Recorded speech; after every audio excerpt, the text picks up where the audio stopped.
Se va cambiando, eso es evidente, ¿no? Presencia cultural, este viernes a las 10 de la noche, en TV Perú, mucho más que ver.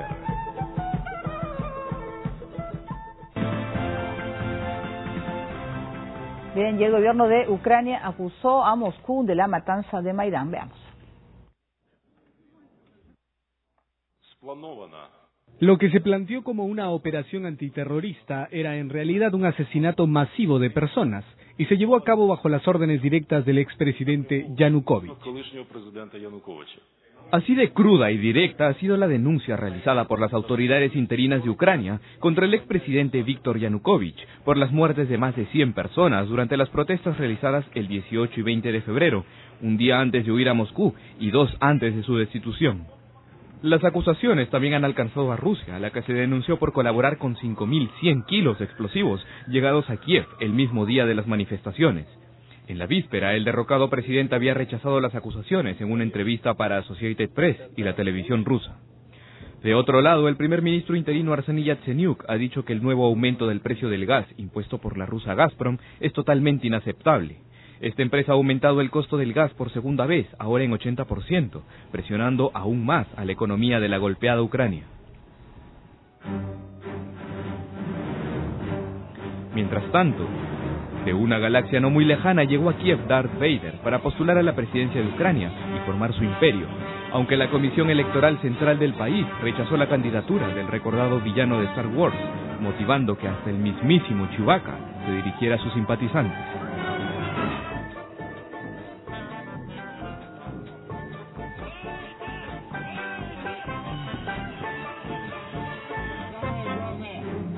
Nuestra principal tarea será devolver Crimea en 3 días. Tengo una cosita diminuta, una pequeña cosa que necesita Vladimir Putin. Y él, a cambio, nos dará Crimea. Las aspiraciones presidenciales de Darth Alexeyevich Vader se frustraron por tener incompletos sus documentos para la inscripción. Y ahora le deja el camino libre a los otros políticos, los humanos Petro Poroshenko y Yulia Timoshenko.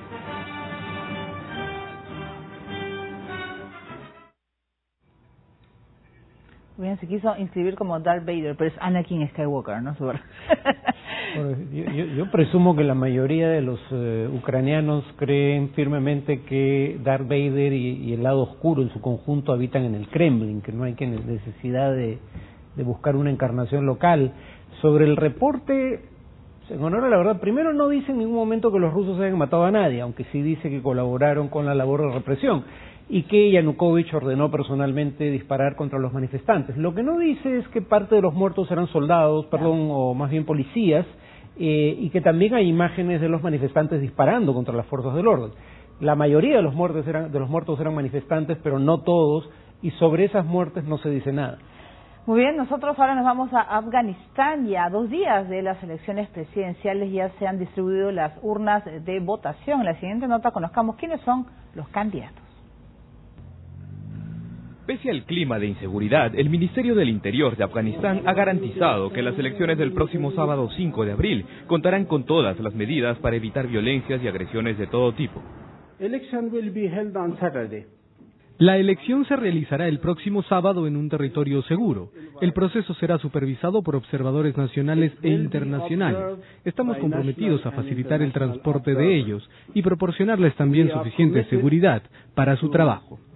Estas declaraciones han venido un día después de un atentado suicida con bomba en la misma sede del Ministerio del Interior, que dejó 6 policías muertos. El portavoz de los talibanes, Zabihullah Mujahid, dijo también que habría más violencia a pocos días de los comicios presidenciales. En tanto, la Comisión Electoral Independiente de Afganistán inició con el reparto de urnas en todo el país para la elección del sábado. La boleta electoral presentará a los 8 candidatos que compiten por suceder al actual presidente Hamid Karzai, quien ha dirigido al país desde 2001, elegido en 2004 y reelecto en 2009. Los postulantes son el wahabita Abdul Rasul Sayyaf, el ex canciller de centro Salmay Rasul, el ex primer ministro Qutbuddin Hilal, el economista Hirayat Amin Arsala, el ex gobernador de Nangarhar Gul Akha Charzai, el político Duat Sultansoy, aunque los favoritos para esta elección son el ex ministro de Relaciones Exteriores Abdullah Abdullah de la Coalición Nacional de Afganistán, un partido de la democracia islámica, y el ex ministro de Finanzas y Ideología Reformista Ashraf Ghani Ahmadzai. Luego de esta elección, se realizará la primera transferencia democrática del poder en Afganistán, tras la caída del régimen talibán.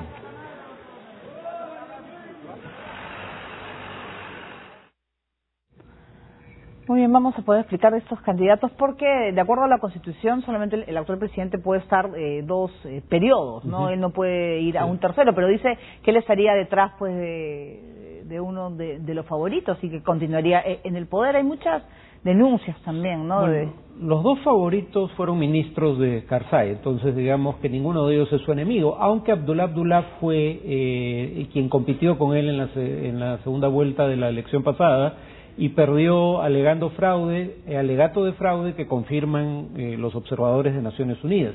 O sea, todo parece indicar que Karzai se religió con fraude, y siendo, digámoslo claramente, Afganistán un país bajo ocupación extranjera, el fraude no se podía perpetrar sin complicidad de los ocupantes.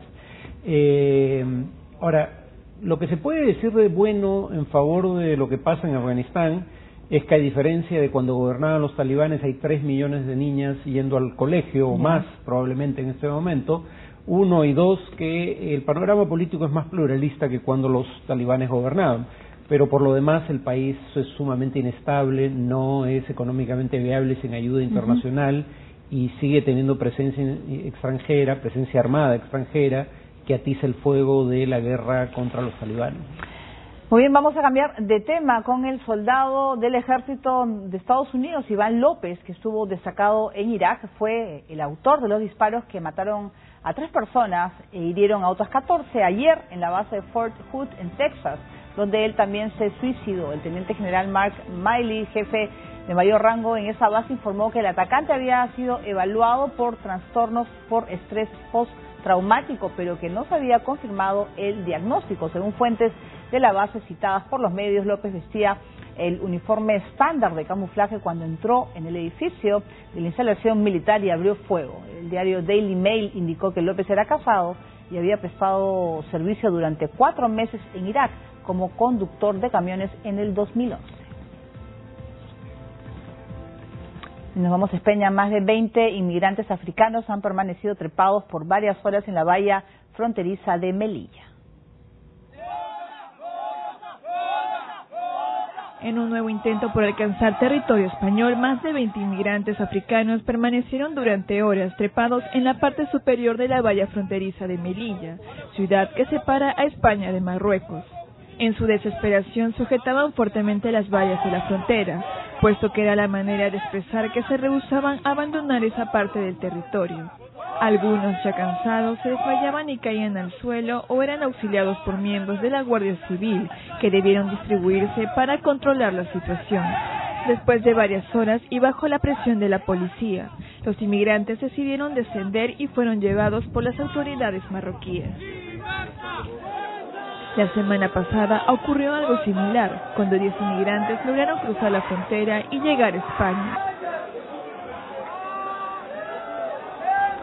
Muy bien, nosotros vamos a hacer una pausa y vamos a ir con la visita que ha tenido el Papa Francisco, la reina Isabel de Inglaterra. El encuentro ha tenido especial atención por ocurrir un día después de cumplirse 32 años de la Guerra de las Malvinas entre la Argentina y el Reino Unido. El Papa Francisco y ex arzobispo de Buenos Aires se ha visto por primera vez con la reina Isabel II de Inglaterra, quien lo visitó en el Vaticano. La reunión duró apenas 17 minutos y tuvo un tono informal, según la definición de la Santa Sede. Fue recibida por un grupo de diplomáticos, ya que el Papa no salió al patio. Sin embargo, una vez adentro del salón, estos se retiraron, por lo que no se sabe si se trataron temas políticos como el conflicto en las Malvinas o Islas Falklands para los británicos, y ocupadas por ellos desde 1933 y sobre las cuales Argentina reclama soberanía. De otro lado, según ha comunicado el Vaticano, el Papa regaló a la monarca un mapamundi con una cruz de plata para su bisnieto Jorge, hijo de los duques de Cambridge. Por su parte, Isabel II ha obsequiado al pontífice una cesta de productos biológicos como miel, carne y hasta una botella de whisky escocés. Estuvo acompañada por su esposo, el duque de Edimburgo, y de una reducida delegación. Al ser un encuentro informal y en privado, ambos líderes no se reunieron en la biblioteca del Palacio Apostólico, reservado a los jefes de Estado, sino en un salón adyacente al aula de audiencias Pablo VI. La prensa británica destaca que la última vez que Isabel II se reunió con un papa fue el 16 de septiembre del 2010, cuando Benedicto XVI visitó Reino Unido. El papa emérito fue recibido por la reina en el Palacio Real Holyrood House. Francisco es el cuarto pontífice al que conoce después de haberse reunido con Juan XXIII, Juan Pablo II y Benedicto XVI.